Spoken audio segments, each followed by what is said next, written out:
বিসমিল্লাহির রহমানির রহিম। সম্মানিত দর্শক শ্রোতা, আমার শ্রদ্ধাভাজন সকল শিক্ষক শিক্ষিকাবৃন্দ এবং কর্মচারী ভাই বোনেরা, আপনারা যেখান থেকে এখন আমাকে দেখছেন অথবা পরবর্তীতে দেখবেন, সবাইকে হৃদয় থেকে সালাম জানাচ্ছি। আসসালামু আলাইকুম ওয়া রাহমাতুল্লাহ। আজ ক্যাপশনে দিয়েছি 2রা জুলাই এমপিইউ নীতিমালা সংশোধনী লক্ষ্যে মাননীয় শিক্ষা উপদেষ্টাকে নিয়ে একটা মিটিং হতে যাচ্ছে। অনেকগুলো প্রস্তাবনা গিয়েছে। সেই প্রস্তাবনা আলোকে কীভাবে বা কোন কোন পদ্ধতিতে কোন কোন বিষয়গুলো এমপিইউ নীতিমালায় সংশোধন করা যায়, সেই মিটিং হচ্ছে 2রা জুলাই। স্বাধীনতার 54 বছর যাবৎ বৈষম্যের বেড়াজালে হাবুডুবু খাওয়া শিক্ষক কর্মচারীরা সেই সংশোধনীতে কি বিষয় তারা সংশোধন চায় তা প্রস্তাব আকারে তুলে ধরার জন্য হাজির হয়েছি। সম্মানিত দর্শক শ্রোতা, সবাইকে বিনীত অনুরোধ করব, লাইভটা যদি পারেন অবশ্যই শেয়ার করবেন। নিজের টাইমলাইনে না হলেও অন্ততপক্ষে বিভিন্ন গ্রুপে শেয়ার করবেন। সম্মানিত দর্শক শ্রোতা, এটা আমরা ভালো করে জানি যে শিক্ষকদেরকে বা কর্মচারীদেরকে আর্থিক এবং সামাজিক নিরাপত্তা ব্যতিরেকে কখনোই শিক্ষার মান উন্নয়ন করা সম্ভব না। এটা কিন্তু আমরা জানি, যারা নীতি নির্ধারক তারাও জানে। না জানলে অন্ততপক্ষে স্বাধীনতার 54 বছর যে হয়ে গেছে, শিক্ষায় যে আমরা কত পিছনে পড়ে আছি, এশিয়াভুক্ত কোনো দেশে বাংলাদেশের কোনো শিক্ষা প্রতিষ্ঠানের নাম নাই, কেন নাই, এবং ছাত্ররা জিপিএ 5 পাওয়ার পরেও তারা বিশ্ববিদ্যালয়ে চান্স পায় না বা পাচ্ছে না। এই বিষয়গুলো কিন্তু অন্ততপক্ষে তাদের বোধোদয় হওয়া উচিত বলে আমরা মনে করি। এমপিইউ নীতিমালা কি সংশোধনী আমরা চাই? আমাদের আর্থিক এবং সামাজিক নিরাপত্তা চাই। আর্থিক নিরাপত্তা কখনোই আমি এমপিইউভুক্ত শিক্ষক কেন, আমাকে চাকরির প্রবেশে 11তম গ্রেড দেওয়া দিয়ে বিচার করা যাবে না। আমাকে বিএড নামক কালো আইনের বেড়াজালে আবদ্ধ রাখা যাবে না। আমাকে চাকরি প্রবেশ থেকেই 10ম গ্রেড দিতে হবে। তারপর প্রতিষ্ঠান প্রধান এবং সহপ্রধান তাদের কোনো প্রকার কোনো আলাদা স্কেল, বিশেষ করে যিনি প্রতিষ্ঠানের সহপ্রধান, ওনার জন্য কোনো স্কেল দেওয়া হয় না। সহকারী শিক্ষক যা পান, একজন প্রতিষ্ঠানের সহপ্রধানও তাই পান। আশা করি যে এই এমপিইউ নীতিমালা থেকে সহকারী প্রতিষ্ঠান প্রধান যিনি আছেন তাকে আলাদা একটা স্কেল দিবেন, এটা আমাদের প্রত্যাশা। এবং আজ থেকে অনেক বছর আগে এমপিইউভুক্ত শিক্ষা প্রতিষ্ঠানের প্রধানরা কিন্তু 6ষ্ঠ গ্রেড পেত, যা এখনও সরকারি হাই স্কুলের শিক্ষা প্রতিষ্ঠান প্রধানরা 6ষ্ঠ গ্রেড পান। এমপিইউভুক্ত শিক্ষক কেন ওনাকে তা থেকে বঞ্চিত করা হয়েছে? আশা করি এমপিইউ নীতিমালাতে প্রতিষ্ঠান প্রধানকে 6ষ্ঠ গ্রেড এবং সহকারী প্রধান শিক্ষককে 7ম গ্রেড দিয়ে আমাদেরকে আনন্দিত করবেন। তাছাড়া এই যে পদে পদে যে বৈষম্য আছে, সেই বৈষম্যগুলো দূরীকরণ করবেন। চাকরি প্রবেশ থেকে যে 10ম গ্রেড দেওয়ার কথা বলেছি, তা অবশ্যই আপনারা আগামী 2রা জুলাই সেই নীতিমালার মধ্যে অন্তর্ভুক্ত করবেন। কর্মচারীরা আর্থিক বেড়াজালে তারা একেবারেই আবদ্ধ। তারা একই বাজার থেকে কেনাকাটা করে, তাদের বেতন এত বৈষম্য রাখা এটা কখনোই ঠিক নয়। আমরা আশা করি যে তাদের বেতন গ্রেড কিভাবে বাড়ানো যায় সেই ব্যবস্থা গ্রহণ করবেন। এবং বিশেষ করে 3য় এবং 4র্থ শ্রেণীর কর্মচারী যাদের নাকি কোনো প্রকার কোনো ছুটি নেই, বিশেষ করে নৈশ প্রহরী আছে, নিরাপত্তা কর্মী আছে, তাদেরকে সুস্পষ্ট একটা ছুটির আওতায় আনবেন। ইতিমধ্যে আপনাদের কাছে এই আবেদনগুলো পৌঁছেছে এবং আগামী 2রা জুলাই সে আলোচনাতে অবশ্যই আপনারা এই বিষয়গুলো সংশোধনী আনবেন বলে আমরা আশা পোষণ করছি। বদলি সর্বজনীন হতে হবে। আমরা এই বদলির আন্দোলন করতে করতে আমরা বৃক্ষরোপণ করেছি, বীজ বপন করেছি, গাছের গোড়া নিড়ি দিয়েছি, গাছ হয়েছে, গাছে ফল ধরল, হঠাৎ করে সেই ফলটা হাইজ্যাক হয়ে গেল আমলাতন্ত্রের বেড়াজালের কারণে। আমলাতন্ত্র, সেই কুচক্রী মহল সবসময় কীভাবে শিক্ষকের মধ্যে একটা ক্ল্যাশ বা সংঘর্ষ রাখা যায় সেই পদ্ধতিই তারা অবলম্বন করে। দেখা গেল যে সুপারিশপ্রাপ্ত কিছু শিক্ষক যে মাননীয় উপদেষ্টার পায়ে ধরে ফেলার কারণে সিম্পেথি তাদের দিকে চলে গেছে। আসলে বদলিটা সবারই হওয়া উচিত এবং সরকারিদের ন্যায় হওয়া উচিত। কোনো প্রকার শর্ত যে একটা প্রতিষ্ঠান থেকে দুইজনে বেশি বদলি হতে পারবে না এমনটা নয়। স্বাধীনতার 54 বছর পর এসেও যদি আপনারা এই বৈষম্যগুলো দূরীকরণ করতে না পারেন, আপনারা যদি সেই বৈষম্যগুলোই লালন করেন, তাহলে আপনারা আমাদের আপনজন হলেন কিভাবে? রাজনৈতিক দলগুলো হয়তোবা বিভিন্ন বিচার বিশ্লেষণ করে আমাদেরকে বেড়াজালে রেখেছিল। আপনারা তো কোনো রাজনৈতিক দল না, আপনারা তো বৈষম্য দূরীকরণের স্লোগান নিয়ে এসেছেন। তাহলে প্রত্যেকটা ক্ষেত্রে কেন বৈষম্য তৈরি করবেন? আমলাতন্ত্র কেন এই কথা বলবে যে আমরা বিসিএস ক্যাডার হয়ে যদি শতভাগ উৎসব ভাতা পাই আর এমপিভুক্ত শিক্ষকরাও যদি শতভাগ উৎসব ভাতা পায়, তাহলে তাদের আর আমাদের মধ্যে বৈষম্য রইল কোথায়? এই ধরনের নিচু মনের চিন্তাভাবনা যারা করে তাদেরকে সচিবালয় থেকে বের করে দেওয়া উচিত। কারণ এই শিক্ষা ব্যবস্থাপনার 97 থেকে 98% দায়িত্ব কিন্তু আমরাই পালন করছি। সম্মানিত দর্শক শ্রোতা, পাশাপাশি ছোট্ট একটা কথা বলি, 2রা জুলাই এমপি নীতিমালা সংশোধনী মিটিং হবে। পাশাপাশি সকল ইন্ডেক্সধারী শিক্ষক এবং কর্মচারীদের আদালতের রায় অনুসারে বদলি কার্যকর করার জন্য একটা অবস্থান কর্মসূচি এবং লং মার্চ টু সেক্রেটারিয়েট ঘোষণা করা হয়েছে। প্রত্যেকে আপনাদের নিজ নিজ অবস্থান থেকে এই মুখ্যম সময়ে এসে হাজির হবেন, এমনটাই আমরা প্রত্যাশা করছি। আর অনেকেই বলেন যে স্যার, আপনি তো অনেক আশার বাণী শুনিয়েছিলেন, ইদানিং আপনার কথাগুলো কেমন যেন মনে হচ্ছে, আমরা কি প্রাপ্তি সংযোগ হবে না আমাদের? এই প্রশ্নটা কিন্তু অনেকেই করেন। আবার অনেকে যারা নাকি হাই হুতাশ করে, তারা সরাসরি কটাক্ষ করেও কথা বলে।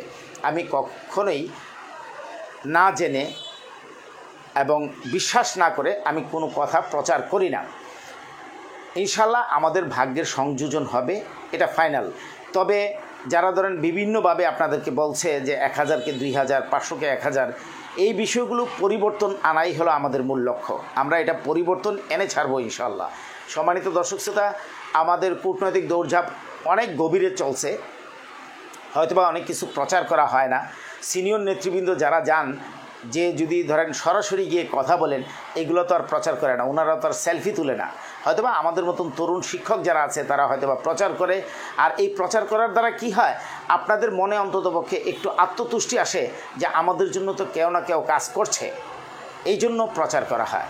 সম্মানিত দর্শক শ্রোতা, আমরা চেষ্টা করব মাননীয় শিক্ষা উপদেষ্টা, মাননীয় পরিকল্পনা উপদেষ্টা, মাননীয় অর্থ উপদেষ্টা, এই 3 জনের সাথে অবশ্যই এই যে আমরা 13ই আগস্টে যে একটা কর্মসূচি দিয়েছি, তার আগে আমরা বসে আমরা কূটনৈতিকভাবে যদি এটা সমাধান করতে পারি, আন্দোলনে যাওয়ার কোনোই প্রয়োজন নাই।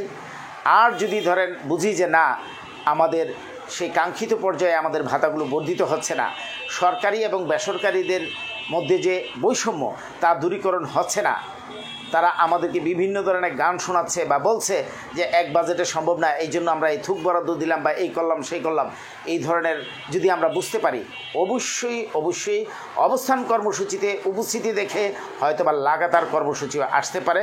সকলে মিলে তার সিদ্ধান্ত নেওয়া হবে। সম্মানিত স্যার ম্যাডাম, কর্মচারী ভাইয়েরা উৎসব ভাতা থেকে বঞ্চিত হয়েছে, এটা কিন্তু আমাদের জন্য হয় নাই। অনলাইন পোর্টাল অনেক ধরনের মুখরোচক খবর তারা ছড়িয়ে দেয় যেন তাদের ভিউ বেশি হয়, তাদেরটা যেন বেশি রিড হয়, এই জন্য তারা এই কাজগুলো করে থাকে। আমরা কাজ করি, আমরা জানি কখনোই কর্মচারীদেরকে বাদ দিয়ে আমরা কোনো কথাই বলি না। যেমন যদি ধরেন আমি আপনাদেরকে কথা দিতে পারি, কর্মচারী ভাইরা যদি এখানে থাকে, যে যদি মাননীয় শিক্ষা উপদেষ্টার সাথে বসতে পারি, অবশ্যই কর্মচারীদের বৈষম্যের কথাগুলো বলবো। কারণ তাদের এই আবেদনগুলো কিন্তু আমার মাধ্যমেই শিক্ষা মন্ত্রণালয়ে পৌঁছেছে। তো আমি তো অবশ্যই বলবো যে স্যার, আপনার কাছে এই ধরনের আবেদন দেওয়া হয়েছিল, নৈশ প্রহরীরা 365 দিনে কাজ করে, তাদের তো কোনো ছুটির ব্যবস্থা নাই স্যার, এই ছুটির ব্যবস্থাটা করেন। তাছাড়া বেতন বৈষম্যের কথাও বলবো, সব কিছু তুলে ধরবো। এই যে পদে পদে বৈষম্য যে আছে, আর এটা তো এমন না এই যে ধরেন আপনাদের কাছে আমি লাইভ করছি 10 থেকে 15 মিনিটের মধ্যে শেষ করব, কিন্তু মাননীয় শিক্ষা উপদেষ্টার সাথে বসলে তো আর 10 থেকে 15 মিনিটের মধ্যে শেষ হবে না। মিনিমাম 1 ঘন্টা 45 মিনিট আমরা আলোচনা করব, প্রত্যেকটা বিষয় নিয়ে আলোচনা করব। হোপলেস হওয়ার কোনো কারণ নাই। আমরা যতদিন আছি, যতদিন আল্লাহ আমাদেরকে সুস্থ রাখবেন, শিক্ষক এবং কর্মচারীদের কল্যাণে আমরা কাজ করে যাব। আমরা কথা বলছি, বলে আসছি এবং ভবিষ্যতেও বলবো। কেন বলবো? যে এখন পর্যন্ত যদি আমাদেরকে এই ধরনের বিবেচনা করে যে তারা তো সরকারি না, তাদেরকে এত বেতন ভাতা বর্ধিত করা হবে কেন বা কী কারণে করা হবে, সেই বিষয়গুলো যদি আসে, তাহলে আমরা কিন্তু চুল পরিমাণ ছাড় দিব না। আমরা শুনতে পেরেছি মাননীয় শিক্ষা উপদেষ্টার কানে কিছু আমলাতন্ত্র কিছু বিষয় তারা এমনভাবে উত্থাপন করে যে মাননীয় শিক্ষা উপদেষ্টা হতাশ হয়ে পড়েন। যেমন উনি একটা কথা বলেছেন, উদাহরণস্বরূপ আপনাদেরকে বলি। উনি বলেছে যে দেখতে দেখতে তো 10 মাস 11 মাস চলে যাচ্ছে, কই আমি তো কিছুই করতে পারলাম না। আর শিক্ষকদের বিষয়ে যেই ধরনের খবর আমার কাছে আসে আমার তো মন ভেঙে যায়। দেখেন, একজন প্রতিষ্ঠান প্রধান, উনি নিয়োগ বাণিজ্য করে, উনি পাথর ব্যবসা করে, উনি রাজনীতি করে, উনি মার্ডার কেসের আসামি, বিভিন্ন ধরনের তথ্য এই সচিবরা মাননীয় উপদেষ্টার কাছে তুলে ধরেছে। এখন প্রশ্ন হলো, আমরা যে আপনাদের কাছে বহু আগে থেকেই বলে আসছি যে প্রতিষ্ঠান প্রধান পদ আর সহকারী পদ এইগুলো নিলামে বিক্রি হয়, আপনারা এখন পর্যন্ত কেন তার ব্যবস্থা করেন না?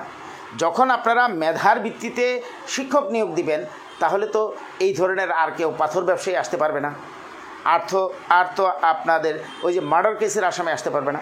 আপনারাই সেই বীজের রোপণ করেন, আবার পানি দেন, গাছ বড় হওয়ার সুযোগ দেন, আবার আপনারাই আমাদেরকে ঠকানোর জন্য যখন মাননীয় উপদেষ্টারা উদার মন নিয়ে শিক্ষক কর্মচারীদের বৈষম্য দূরীকরণের জন্য বসে, আপনারা তখন তাদেরকে ভুলভাল বুঝান। এটা কখনোই কাম্য হতে পারে না, কারণ আপনারাও কিন্তু আমাদেরই ছাত্র। আমাদের মতন শিক্ষকদের কাছ থেকেই আপনারা কিন্তু পরে সে আমলা হয়েছে। আপনারা কিন্তু এই প্রাইমারি লেভেল পড়াশোনা ইউরোপ আমেরিকাতে কিন্তু পড়াশোনা করেন নাই, অস্ট্রেলিয়া জার্মানিতে কিন্তু পড়াশোনা করেন নাই। আপনারা কিন্তু আমাদের মতন শিক্ষকদের হাত ধরেই আপনারা স্বরে আ, এ, বি, সি, ডি এগুলা পড়ে আসছেন। সো আপনি যদি এখন মনে করেন যে না, তারা এমপিওভুক্ত শিক্ষক, তাদেরকে এত সুযোগ সুবিধা দেওয়া যাবে না, বা না যেন দেয় তার জন্য কুটচাল খেলা, এটা কখনোই আমরা প্রত্যাশা করতে পারি না। সম্মানিত দর্শক শ্রোতা, যা বলছিলাম যে আমাদের কূটনৈতিক দৌড়ঝাঁপ চলছে, অনেক কিছুই প্রকাশ করা হয় না বা আমরা প্রকাশ করিও না। আশা করি যে খুব দ্রুত মাননীয় শিক্ষা উপদেষ্টা, পরিকল্পনা উপদেষ্টা এবং অর্থ উপদেষ্টার সাথে আমরা বসতে পারবো। আর আমাদের কর্মসূচিটা কেন পিছানো হয়েছে, অনেকে এই প্রশ্নটা বারবারই আপনারা করেন যে কেন কর্মসূচিটা পিছানো হয়েছে, তার পিছনে কতগুলো কারণ আছে। 1 নম্বর হলো কূটনৈতিক দৌড়ঝাঁপের জন্য পর্যাপ্ত সময় রাখা। আমরা কিন্তু কিছুদিন আগে কর্মসূচি পালন করলাম। তাছাড়া ধরেন আমাদের যারা নেতৃত্ব দেয়, যেমন আপনারা প্রতিনিয়ত সামাজিক যোগাযোগ মাধ্যমে প্রিন্সিপাল দেলোয়ার হোসেন আজিজির নাম আপনারা উল্লেখ করেন। উনি তো নরসিংদী জেলার ময়মনসিংহ জেলার মাদ্রাসার পরীক্ষা নিয়ন্ত্রক হিসেবে দায়িত্ব পালন করছেন। তাহলে আলিম পরীক্ষা চলমান আছে, এই মুহূর্তে কি উনি নেতৃত্ব দিতে পারবে না। তাছাড়া আমাদের বাংলাদেশ বেসরকারি শিক্ষক কর্মচারী ফোরামের যিনি অধ্যক্ষ মাইনুদ্দিন স্যার, উনিও কিন্তু সেই একই দায়িত্ব পালন করছেন ইন্টারমিডিয়েট পরীক্ষার ক্ষেত্রে। তাহলে চিন্তা করে দেখেন, যারা নাকি আমাদেরকে নেতৃত্ব দিবে তাদের এখন ইন্টারমিডিয়েট পরীক্ষা এবং আলিম পরীক্ষা চলছে। এমতো অবস্থা কিভাবে জুলাই মাসে কর্মসূচি দেওয়া যায়? আর তাছাড়া আমাদের কূটনৈতিক দৌড়ঝাঁপের জন্য তো একটা সময় রাখতে হবে, একটা স্পেস দিতে হবে সরকারকে। আমরা কিন্তু লিখিত আকারে এমন কোনো সমস্যা নাই যেই সমস্যাটা মাননীয় শিক্ষা উপদেষ্টা এবং যিনি শিক্ষা উপদেষ্টা ছিলেন মাননীয় পরিকল্পনা উপদেষ্টা, ওনার কাছে কিন্তু প্রত্যেকটা বিষয় জানানো হয়েছে। আমাদেরকে যে আর্থিক সুযোগ সুবিধা দেয় তা দিয়ে বর্তমান বাজার ব্যবস্থাপনায় আমরা চলতে পারছি না, আমরাও পারছি না, কর্মচারীরাও পারছে না, এই বিষয়গুলো তুলে ধরা হয়েছে। তারপর আমাদের সামাজিক নিরাপত্তার জন্য ম্যানেজিং কমিটির ক্ষমতা খর্ব করা বা বন্ধ করা, এই বিষয়ও তুলে ধরা হয়েছে। তারপর সকল নিয়োগ সরকারের হাতে নেওয়া, এই বিষয় তুলে ধরা হয়েছে। ইতিমধ্যে আপনারা জানেন যে এনটিআরসি এর সিদ্ধান্ত নিয়েছে আর কোনো প্রকার সনদ তারা কাউকে দিবে না।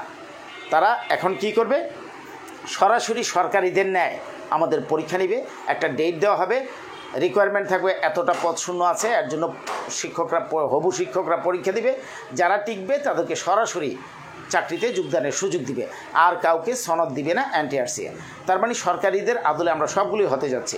ম্যানেজিং কমিটিও সংস্কার হতে যাচ্ছে। আপনারা এই এমপিও নীতিমালা সংশোধনীর ব্যাপারে আপনারা জানতে পারবেন। প্রতিষ্ঠান প্রধান সহপ্রধান পদ, এটা হলো সবচেয়ে মুখ্য বিষয়। এই বিষয়টা আমরা অনেক আগে থেকে এই কাজটা করে আসছি।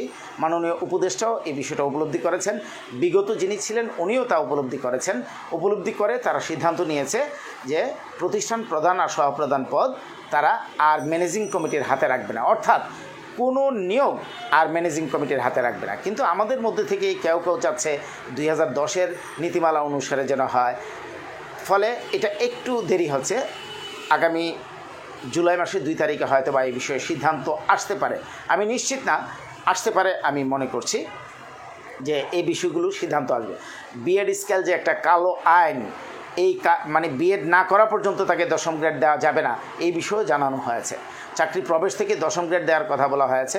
সর্বজনীন বদলি আদালতের রায় আছে, সবাইকে যেন একেবারে ইন্ডেক্সধারী কর্মচারী হোক, প্রতিষ্ঠান প্রধান হোক, সবাইকে যেন বদলির আওতায় আনে, এই বিষয়েও চিঠি দেওয়া হয়েছে। এবং যতবার আমরা সাক্ষাৎ করেছি ততবারই এই কথাগুলো বলেছি।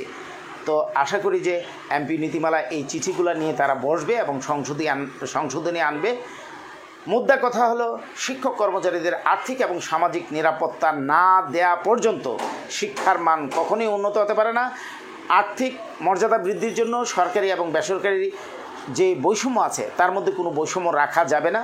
স্বাধীনতার 54 বছর পর এসেও এই ধরনের অন্তর্জালায় ভুগলে চলবে না যে ওনারা এমপিভুক্ত শিক্ষক, ওনারা কেন শতভাগ পাবে, ওনারা কেন সরকারিদের ন্যায় বাড়ি ভাড়া পাবে, ওনারা কেন সরকারিদের ন্যায় চিকিৎসা ভাতা পাবে, ওনারা কেন সম্পূর্ণ শান্তি বিনোদন ভাতা পাবে।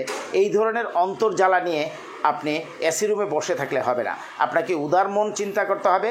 কারণ আপনাদের কারণেই, আপনারা সঠিকভাবে নিয়োগ প্রক্রিয়া বা শিক্ষায় যে ব্যবস্থাপনা তা আপনারা করতে পারছেন না বলেই আজকে কিন্তু এই স্বাধীনতার এত বছর পর এসেও এশিয়াভুক্ত কোনো দেশকে টপকিয়ে বাংলাদেশের কোনো শিক্ষা প্রতিষ্ঠান এখনও যেতে পারেন নাই। তারপর এত ছাত্রছাত্রী জিপিএ 5 পাওয়ার পরেও তারা কিন্তু ভার্সিটি পরীক্ষাতে তারা টিকছে না। তাছাড়া তাদেরকে একটা সেন্টেন্স বানাতে বললে তারা বলতে পারে না, আই এম জিপিএ 5 বলে। এগুলো কিন্তু ভাইরাল হয়েছে, অনেকে হাসাও মানে মানুষ যদি হাসেও, যারা শিক্ষায় নীতি নির্ধারক তাদের চোখ দিয়ে রক্ত পড়ার কথা যে আমরা কী নীতিমালা এই পর্যন্ত নিয়েছি যে আমাদের এই নীতিমালার কারণে শিক্ষার্থীরা বেকার থাকে, শিক্ষার্থীরা জিপিএ 5 পেয়ে তারা আই এম জিপিএ 5 বলে ইত্যাদি। সম্মানিত দর্শক শ্রোতা, আবারও মুদ্রা কথাটা বলি যে জুলাই মাসের 2 তারিখে মাননীয় শিক্ষা উপদেষ্টাকে নিয়ে এমপিও নীতিমালা সংশোধনী বিষয় নিয়ে আলোচনা হবে বিশদ। এর জন্য শিক্ষক কর্মচারীদের যতগুলো বৈষম্য আছে প্রত্যেকটা বিষয় পয়েন্ট আকারে আমরা দিয়েছি, এতটুকু আপনাদেরকে বলতে পারি। এমন কোনো বিষয় নাই যে যা দেওয়া হয় নাই। অনেকে হয়তো বা কমেন্টস করে বলবেন, স্যার আমাদের মাদ্রাসা দ্বিতীয় উচ্চতর গ্রেড দিচ্ছে না সাধারণ শিক্ষকদের। এটা কিন্তু আমি বলেছি, সরাসরি মাদ্রাসা অধিদপ্তরে যেয়ে আমি এই কথাটা জিজ্ঞেস করেছি এবং এই বিষয়গুলো আমাদের লিখিত আকারে দেয়া আছে। মানে এমন কোনো বিষয় নাই যেটা আমরা দেই নাই। এখন আপনারা দোয়া করতে থাকেন, আপনারাও চেষ্টা করতে থাকেন, আমরাও চেষ্টা করি। আশা করি যে এই জুলাই মাসের মধ্যে আমাদের মাননীয় পরিকল্পনা উপদেষ্টা, অর্থ উপদেষ্টা, শিক্ষা উপদেষ্টার সাথে আমরা একাধিক মিটিং করে আমরা নির্ধারণ করতে পারবো বা আমরা যা চাই আর্থিক নিরাপত্তার জন্য সরকারি বেসরকারি বৈষম্য না রেখে সকল ভাতাগুলো দেওয়ার বিষয়ে তাদেরকে উৎসাহিত করা বা আদায় করে নেওয়া। আর দ্বিতীয়ত হলো সামাজিক নিরাপত্তার জন্য শিক্ষক সুরক্ষা আইন চালু করা। তারপর অবসর পরবর্তী শিক্ষক কর্মচারীদের ভাতাগুলো যেন দ্রুত দেওয়া হয় সেই ব্যবস্থা করা। আগামী 10 থেকে 15 দিনের মধ্যে আশা করছি যে আমাদের অতিরিক্ত 4% কর্তনের জন্য যে আমরা রিট পিটিশন করেছিলাম তার রায়ের কপি আমাদের কাছে আসবে। আসার সাথে সাথেই পাল্টা ব্যবস্থা নেওয়া হবে, কারণ রায় ঘোষিত হয়েছে আজকে 1 বছরের অধিক। অনেকে বলে যে স্যার 1 বছর কি লাগে রায়ের কপি আসতে? হ্যাঁ, আমাদেরটা লেগেছে। কেন লেগেছে জানি না, তো আমাদের লেগেছে। এটা যদি ধরেন রায়ের কপি পাই তারপরও আমরা পাল্টা ব্যবস্থাটা আমরাই নিব ইনশাল্লাহ। আপনারা জানতে পারবেন যে অবসর পরবর্তী শিক্ষক এবং কর্মচারীদের যত পাওনা আছে 6 মাসের মধ্যে দিতে হবে এবং অতিরিক্ত 4% কর্তনের জন্য অতিরিক্ত সুবিধা সংযোজন অবশ্যই করতে হবে। এবং অন্তর্বর্তীকালীন সরকারকে এই 2-3 বাজেটের সময় না নিয়ে চলমান বাজেটে, যেহেতু আপনারা ফেব্রুয়ারিতে নির্বাচন দিবেন বলেছেন, তা আপনারা থাকা অবস্থায় আমাদের যতগুলো ভাতাগত বৈষম্য আছে সব দূরীকরণ করে যাবেন। পরবর্তী সরকার এসে যেন সরাসরি তারা জাতীয়করণ করে। আর জাতীয়করণ না করলে কখনোই শিক্ষার মান উন্নত হবে না। শিক্ষকরা যখন আর্থিক আর সামাজিক নিরাপত্তা পাবে না, চাকরির নিরাপত্তা পাবে না, সব সময় সে উদ্বিগ্ন থাকবে যে আমার চাকরি কখন চলে গেল। এমতো অবস্থায় কখনো সে ভালো পাঠদান করতে পারবে না। তাহলে আপনারা যদি মেধাবী এবং এই পেশাটাকে আকর্ষণীয় করতে চান, শিক্ষকদেরকে 2টা কাজ করতে হবে। আর্থিক এবং সামাজিক নিরাপত্তা দিতে হবে, শিক্ষক সুরক্ষা আইন চালু করতে হবে, চাকরি পরবর্তী অবসর কল্যাণ বোর্ডের দাবি দ্রুত সমাপ্ত করতে হবে এবং আমরা যারা চাকরিরত আছি, স্কুল, কলেজ, কারিগরি, মাদ্রাসা, সবার যে পদগত বৈষম্য আছে এই বৈষম্যগুলো আর কলেজে যে অনুপাত প্রথা আছে 50-50, এইগুলো দূরীকরণ করে কোনো প্রকার শর্ত থাকবে না, সবাইকে সরকারিদের ন্যায় সুযোগ সুবিধা দিতে হবে। কেন দিতে হবে? কারণ আমরা শিক্ষার 97 থেকে 98% দায়িত্ব পালন করছি। আমাদেরকে আপনারা ভিন্নভাবে দেখার কোনো সুযোগ নাই। সোজা কথা, আপনারা যদি আমাদেরকে ভিন্নভাবে দেখেন আর আমরা যদি শিক্ষা ব্যবস্থা একটু যদি বেঁকে বসি যে আমরা আমাদের কর্মবিরতি দিলাম, তাহলে বাংলাদেশে কোনো প্রতিষ্ঠান খুলবে না। এই 300 প্রতিষ্ঠান দিয়ে সারা বাংলাদেশ চলে না। এমপিভুক্ত শিক্ষা প্রতিষ্ঠান আছে প্রায় 37,000, স্কুল কলেজ কারিগরি মাদ্রাসা, এবং এমপিভুক্ত এফতেদায়ী মাদ্রাসাগুলো এমপিভুক্ত হচ্ছে, নন এমপি প্রতিষ্ঠানগুলো এমপিভুক্ত হচ্ছে। আপনারা যে এই স্বল্প সময়ে আমাদের জন্য অনেক কিছু করেছেন, এই জন্য অন্তর্বর্তীকালীন সরকারকে আমরা স্যালিউট জানাই। আপনাদের কাছে আমাদের প্রত্যাশা অনেক বেশি।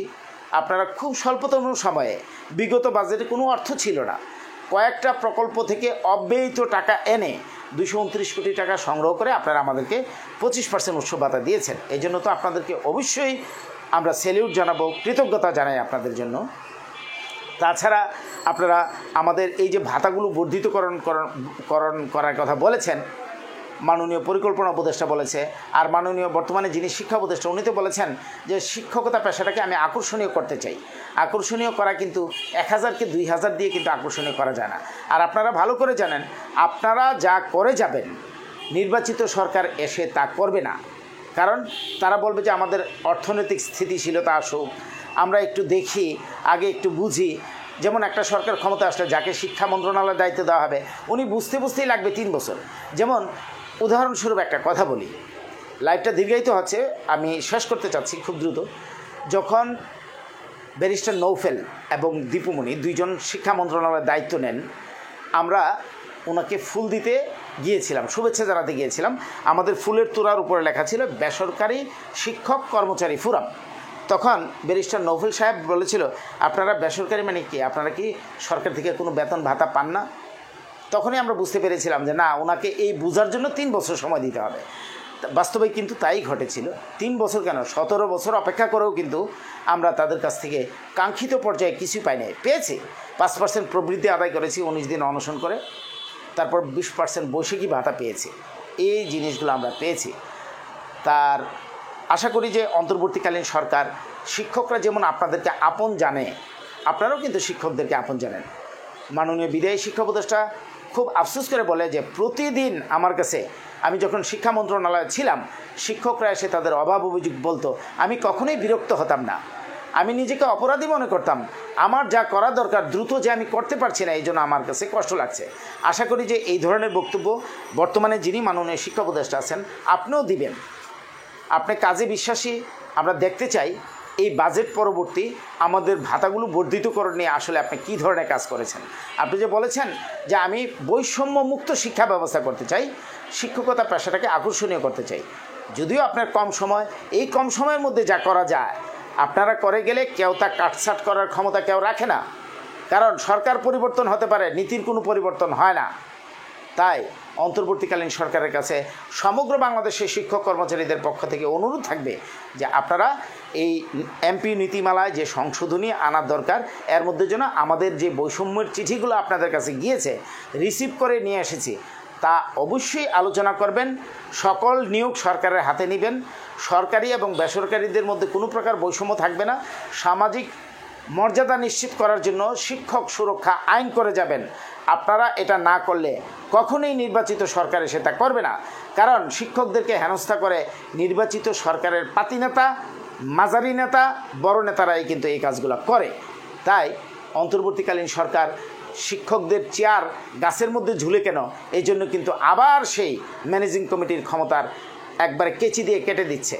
তার মানে ম্যানেজিং কমিটির ক্ষমতা আর রাজনৈতিক নেতৃবৃন্দদের হাতে থাকছে না। এই জন্য আপনাদেরকে অবশ্যই স্যালুট জানাই, অন্তর থেকে দোয়া করি আপনারা যতদিন থাকেন আপনাদেরকে আল্লাহ যেন সুস্বাস্থ্য এবং দীর্ঘায়ু দান করে, এবং আপনারা যেন আমাদের বৈষম্য দূরীকরণ করে যান। সবাই ভালো থাকবেন, সুস্থ থাকবেন। বিদায় বেলা আবার বলছি, 2 ফেব্রুয়ারি এমপিইউ নীতিমালা সংশোধনের একটা মিটিং হবে, পাশাপাশি সর্বজনীন বদলির জন্য যত ইন্ডেক্সধারী শিক্ষক এবং কর্মচারী আছেন সবাই প্রেস ক্লাবের সামনে আসবেন, আমি থাকব। আপনারা আসলে আপনাদের দাবিগুলো যৌক্তিক আকারে সরকারের কানে পৌঁছাবে। কর্মসূচি দিলে যদি 20 জন 25 জন হয় তাহলে কখনোই তা পৌঁছাবে না। বদলি যারা চান প্রত্যেকটা শিক্ষক এবং কর্মচারী যেন অবশ্যই প্রেস ক্লাবের সামনে আসেন, সে প্রত্যাশা রেখে শেষ করছি। আসসালামু আলাইকুম ওয়া রাহমাতুল্লাহি ওয়া বারাকাতুহু।